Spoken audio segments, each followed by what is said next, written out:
Who are you, grieving spirits? I am Queen Ilaria of the land of the Green Isles, and this beloved spirit is my husband, King Califam. We were murdered in our beds by our trusted Vizier.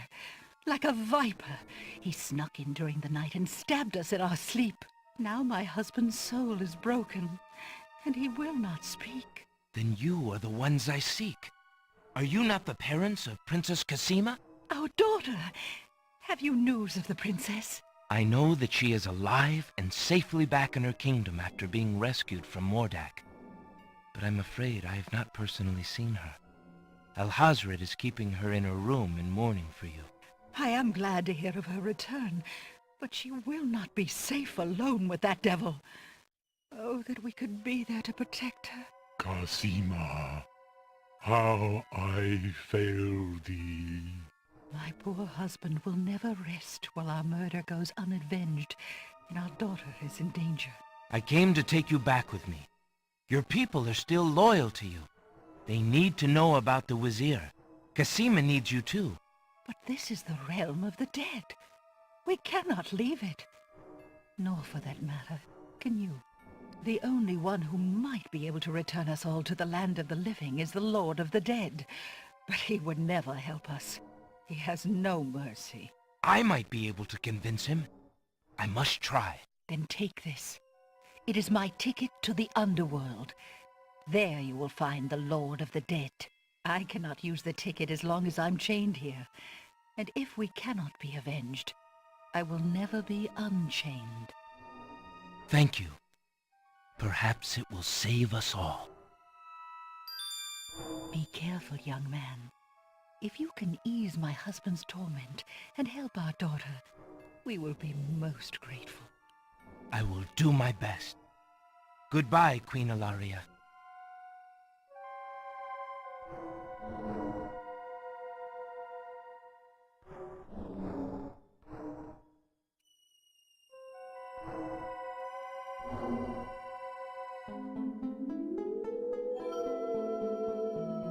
Why do you not rest, sad spirit?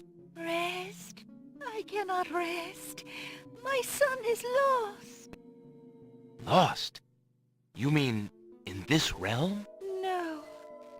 His spirit is stuck in the land of the living, probably looking for me. But I cannot leave to go show him the way. My poor Ali. Is there anything I can do? Take this handkerchief. If you get back to the land of the living and find him, tell him that his mother is waiting for him here. By this kiss, he'll be able to find his way to the realm of the dead. I'll do my best to find him. Thank you. Thank you. Oh, my Ali.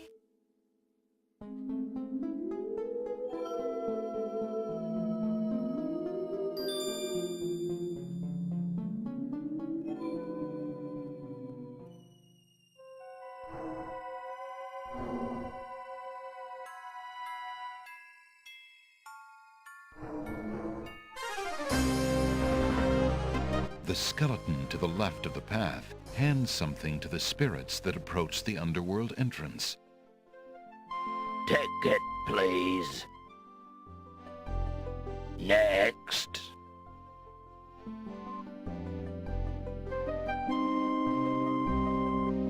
Alexander picks up the two bones on the ground. Now, what do these bones remind him of? Ah, yes. Now I remember.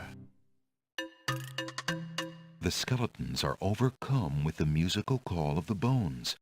They begin to jiggle, then to dance.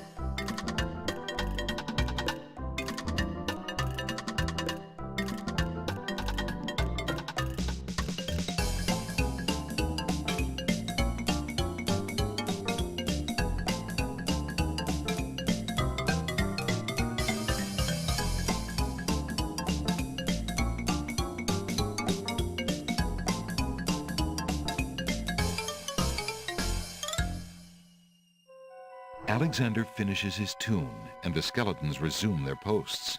Despite their frolic, they don't seem any friendlier. Alexander picks up the skeleton key.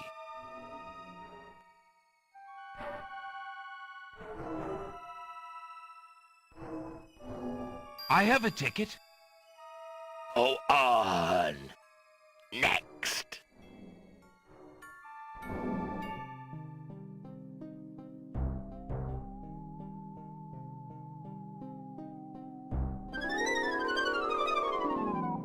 Apparently, Alexander's not the only one who's curious about the body on the path.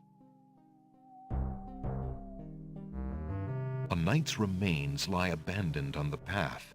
The knight, like Alexander, must have been alive when he entered the underworld, but for some reason he never reached his destination.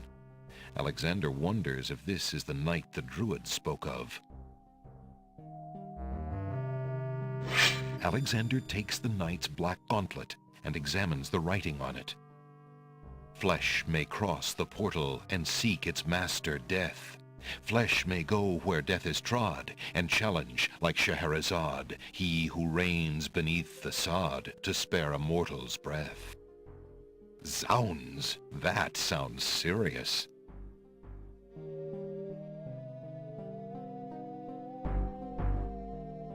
The ribbon is so old it would crumble at Alexander's touch.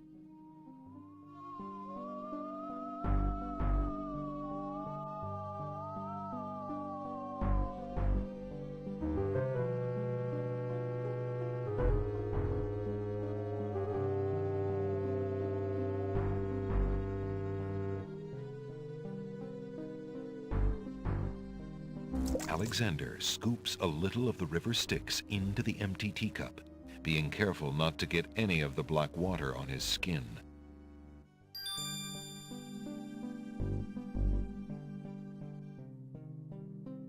The realm of the dead is a very dangerous place.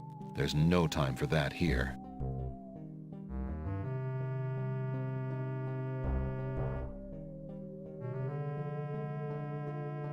Will these coins do as fare for passage? Charon accepts the fare and waves Alexander onto the boat.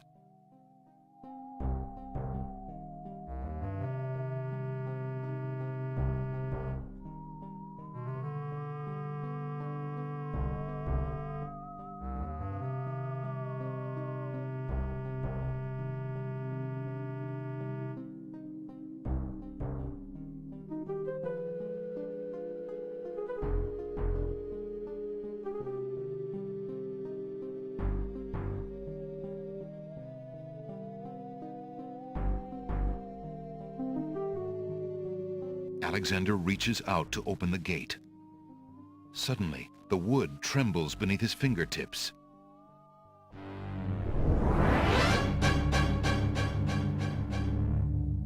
What touch has awakened my sleep?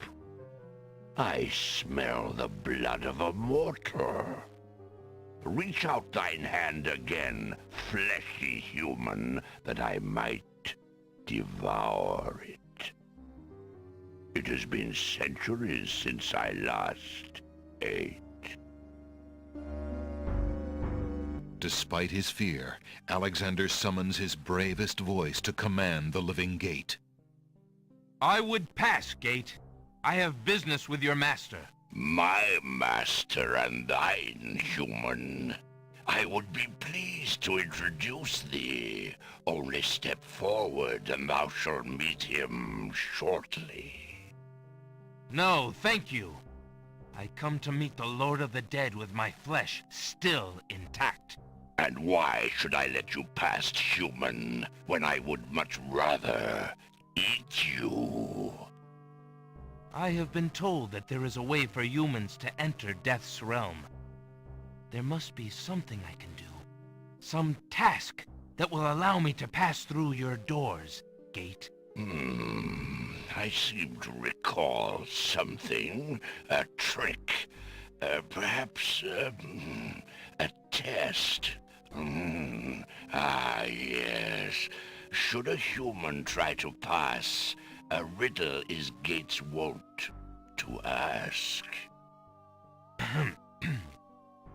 A riddle it is, then. And if thou wouldst fail to answer Gate, his thirsty jaws will be thy fate. Agreed. Listen as though it meant thy life then, human, for it surely does. My first is foremost legally. My second circles outwardly. My third leads all in victory. My fourth twice ends a nominee. My whole is this gate's only key. My first is foremost legally. My second circles outwardly. My third leads all in victory. My fourth twice ends a nominee. My whole is this gate's only key.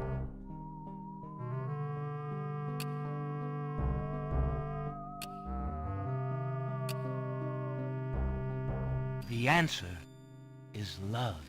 Ah, thou traitor of the mortal plane! How didst thou guess love? That riddle should never have been solved. Love is unknown in this realm. Love cannot be banished, even from this place. There are spirits still pining of it on the surface above. Still less can it be banished from my heart. Enough! Burden me not with thy poetry. Pass through, and quickly, before I change my mind.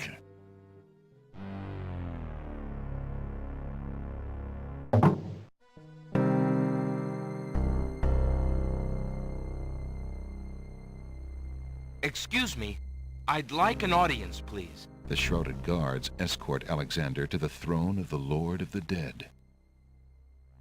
Why have you entered my domain, still wearing your flesh? If you are so anxious for death, you might have found it easily enough in the land of the living. But since you are here, you are most welcome to stay. Kiss my hand, and you will be one with the spirits. There will be no pain.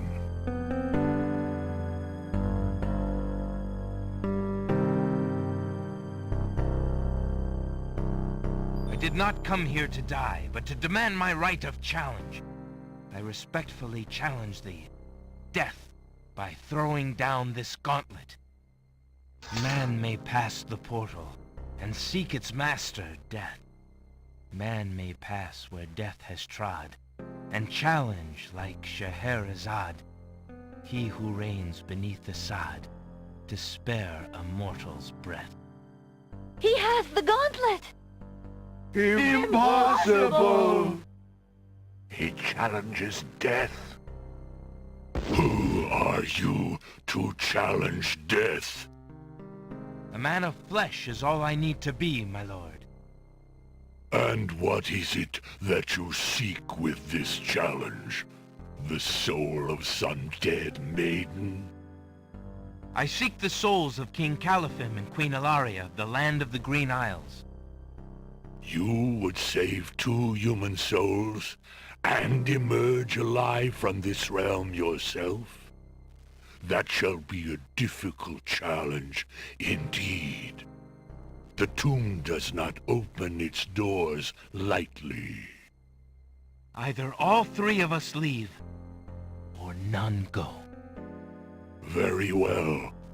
Then let me think of an appropriate task. Ah, yes. I have it now. Your challenge is this. For thousands of years, I have sat upon this throne. I have heard every sad tale that can be told by human lips. I have seen tragedies that ended empires, injustices that defy reason, love that would light the very stars turn cold and hard. I have seen torments that cannot possibly be borne, and yet must be, for centuries. This thing I have never done. I have never shed a tear. Make me cry, thou man of flesh. That is my challenge. Make death cry? Sooner could he turn sea to stone. Or fire to ice.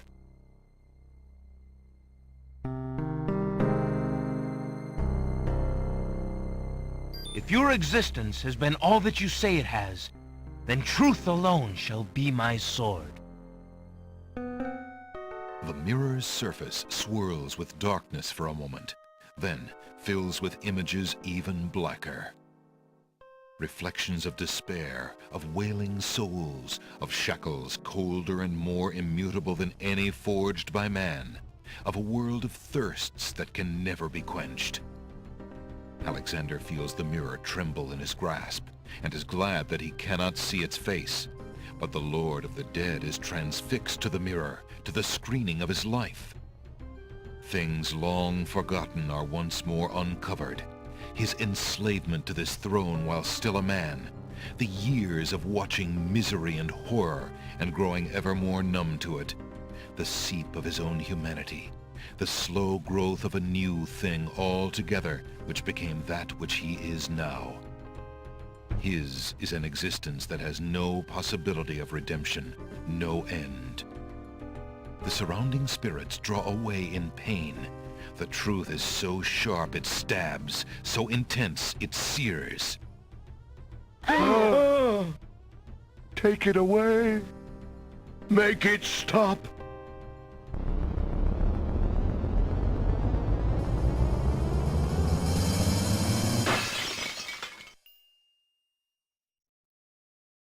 The mirror of truth cracks from the strain, and death sheds a single gray tear. Truth is indeed a terrible thing.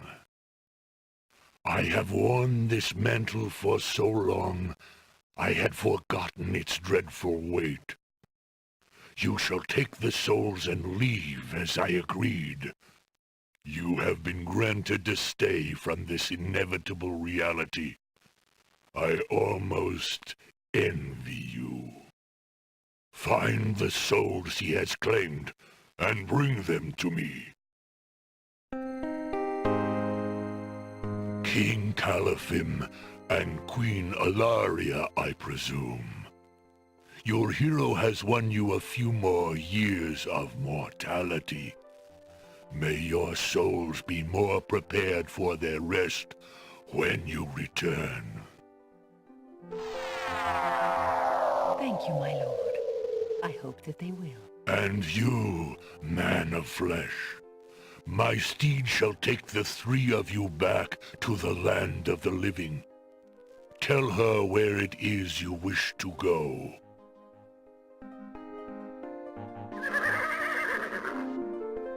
Until we meet again, then, I assure you, we will meet again. No offense, my lord, but I hope that will be many long years from now. It is never as long as you might wish, mortal. Now, begone. Yes, my lord.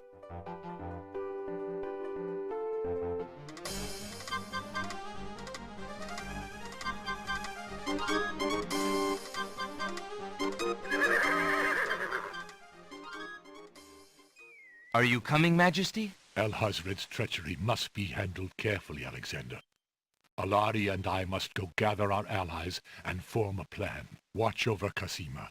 Make sure she comes to no harm.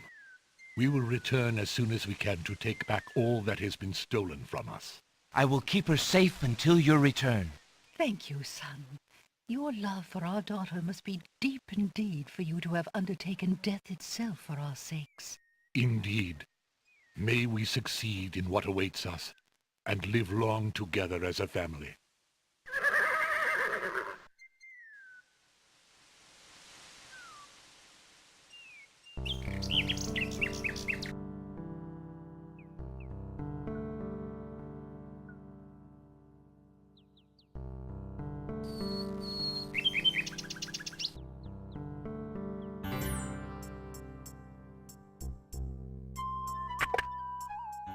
Good day, Prince Alexander.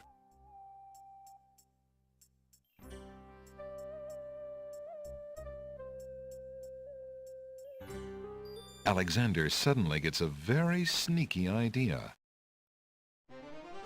I can't go on anymore. Without Cassima, I'd just rather not live. Prince Alex, no! It's true. The Wazir has beaten me. I give up. Poison is my last resort. Stop! I am no more.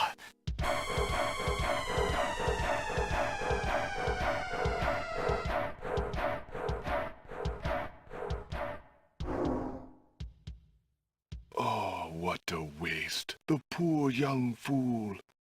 He's dead. He's dead. Wait until Abdul hears. He'll be so pleased.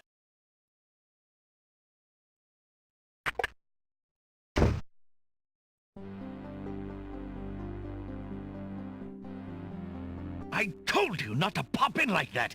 You can learn to knock like everybody else. Sorry, Master. I couldn't help myself. I have great news. Well, what is it?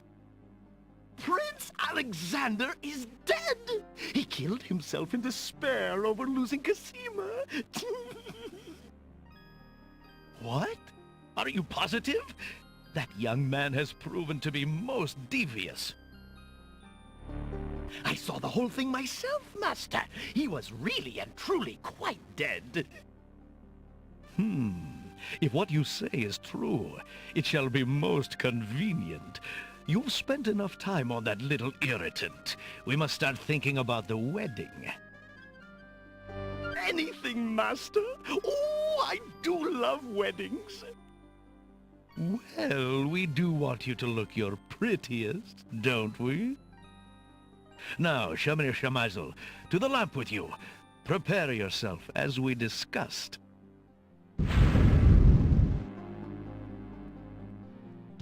Alexander's heart lurches to life in his chest.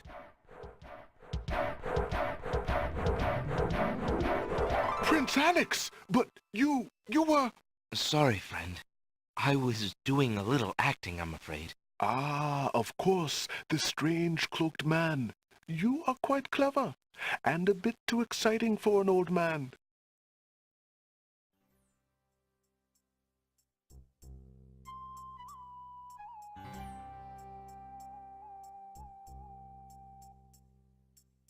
Would you mind if I traded this in? Of course, Prince Alex. Please, choose something in exchange for the items on the counter. Alexander looks closely at the items on the counter to make his selection.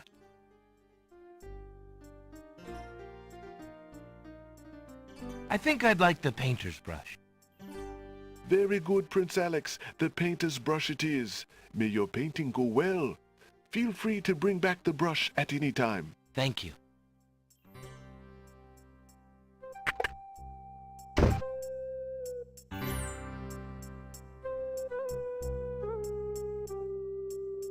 There's no reason to use that there. Excuse me, peddler, but I have an old lamp that might interest you. Ah, an old lamp. And what a nice traditional design, too. Take your pick of my new lamps.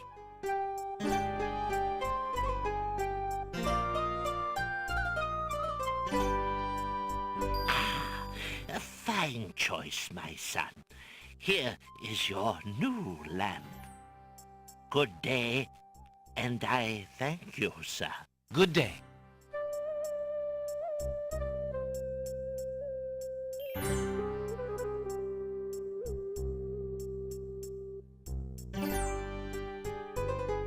Drat!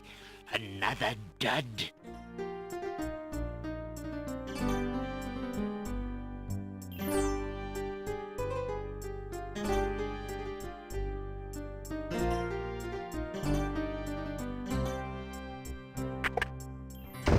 Hello.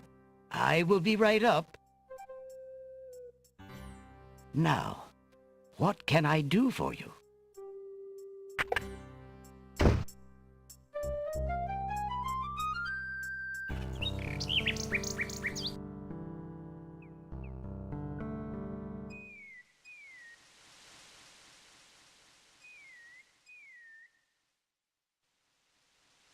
Alexander pulls out his magic map.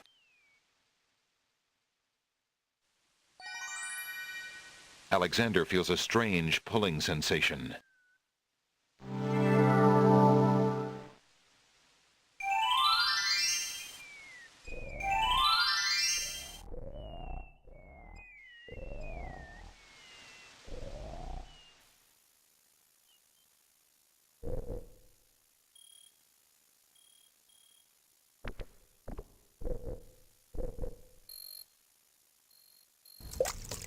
What do you think you're doing? You startled me. I was just getting some swamp ooze. Well, you certainly won't get it there! That's not swamp ooze! That's swamp slime! He's right, you know. But he could be a little nicer about telling you. He's not a very pleasant stick in the mud. Nobody asked you! Be quiet! Oh, the trials of being a mere bump on a log.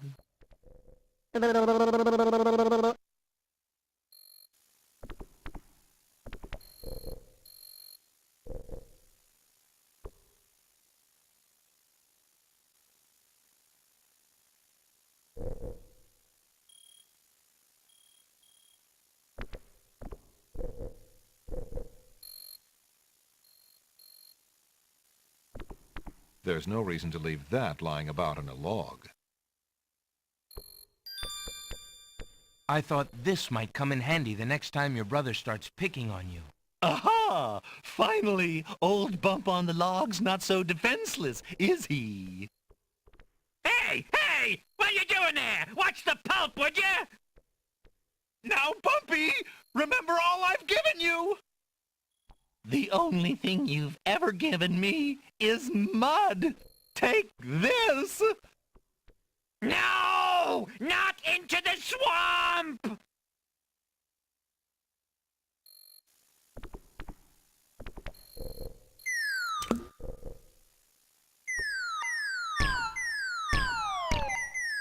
Hey, okay, I give up. Geez, sorry. Well, I guess it's not very pleasant having things thrown at you. I'm sorry. You mean it? Really? Brother? Brother! Stick in the mud and Bump on a Log, exhausted from the battle, immediately doze off into naps. Rotten Tomato, being equally lazy, decides to join them.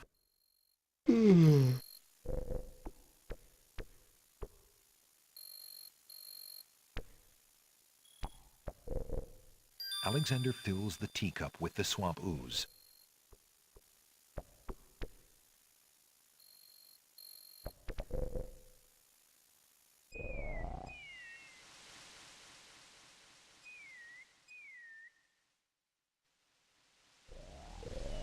There's no reason. Alexander pulls out his magic map.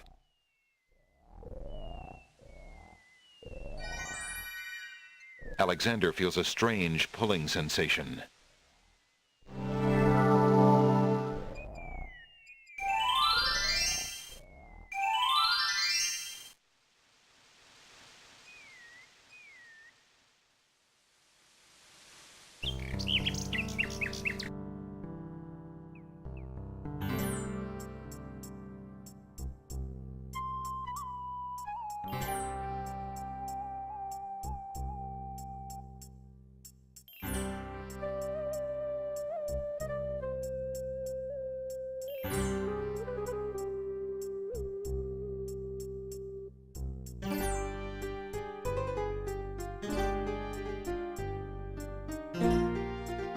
Alexander dips the large black feather into the teacup and stirs the contents gently.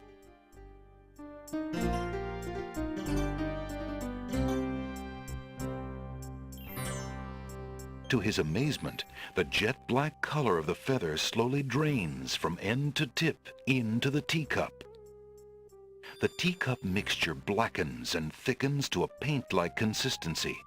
Alexander carefully puts it away, discarding the drained feather.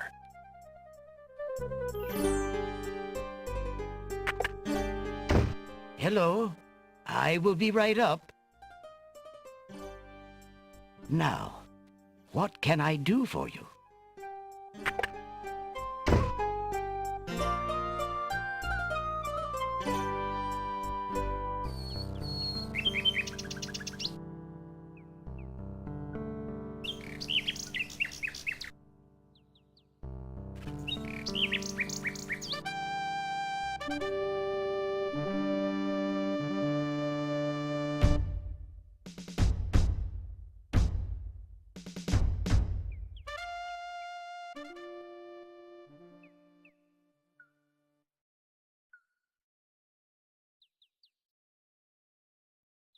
Feeling artistically inspired, Alexander decides to make use of the large blank castle wall.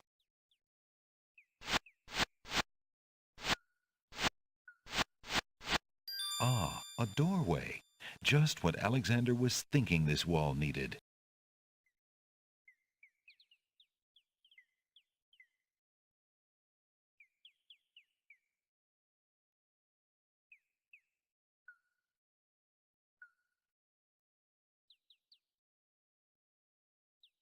With trepidation, Alexander gathers his strength for the enchantment of the painted door.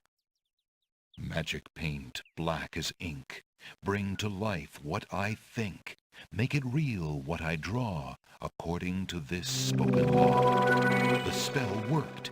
The door has magically solidified.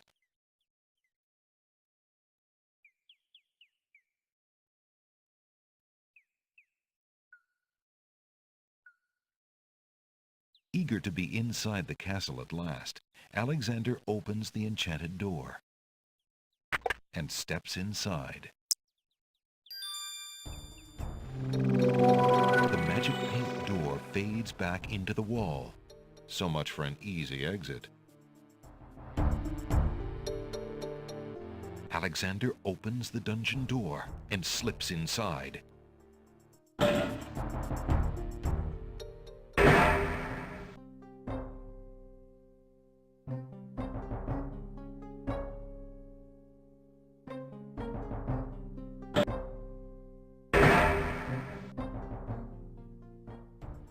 Alexander opens the dungeon door and slips inside.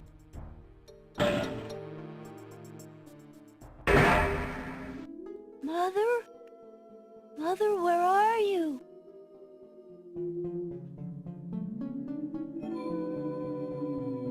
What's the matter, little boy? I'm lost. I can't find my mother. I don't know why she would just leave me here. I've been alone ever so long. You must be the son of the spirit I met in the realm of the dead. She gave me this handkerchief and asked me to tell you that she's waiting for you there.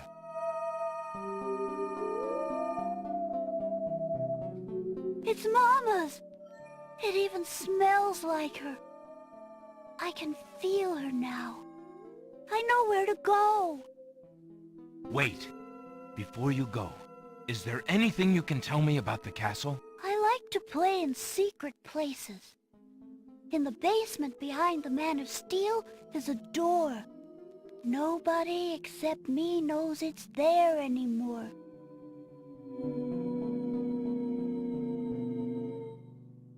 Farewell.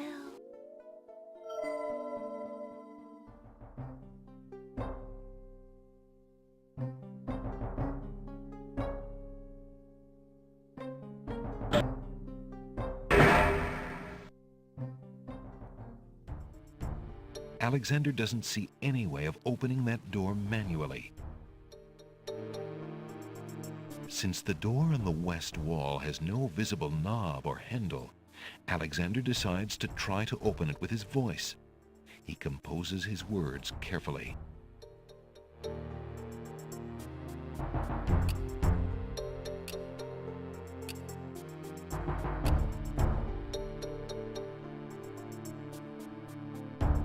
Having chosen his words, Alexander uses them to firmly address the door.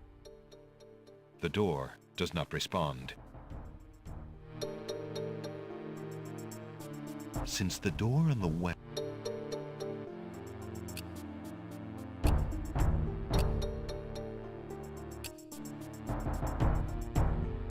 chosen his words, Alexander uses them to firmly address the door. The door does not respond.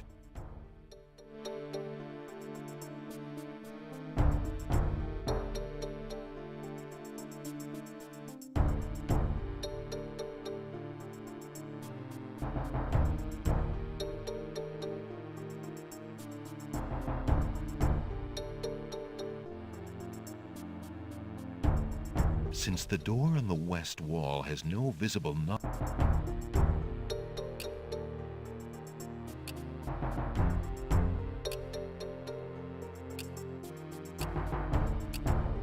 Listen, door. I would have you open. Ali Zebu. it worked.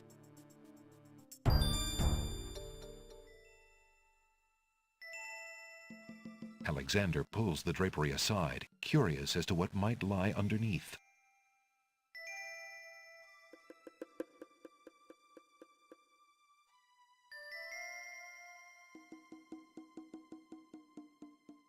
On the table is a strange-looking stone that's giving off an odd, high-pitched noise.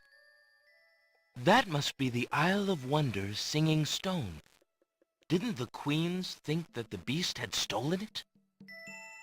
On the table is a fleece made of gold. That fleece must belong to the winged ones, and they thought the Isle of Wonder had taken it. On the table is a coat of arms with the head of a beast on the crest.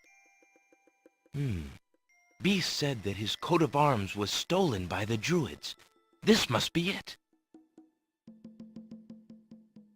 On the table is a miniature oak tree. It looks very old.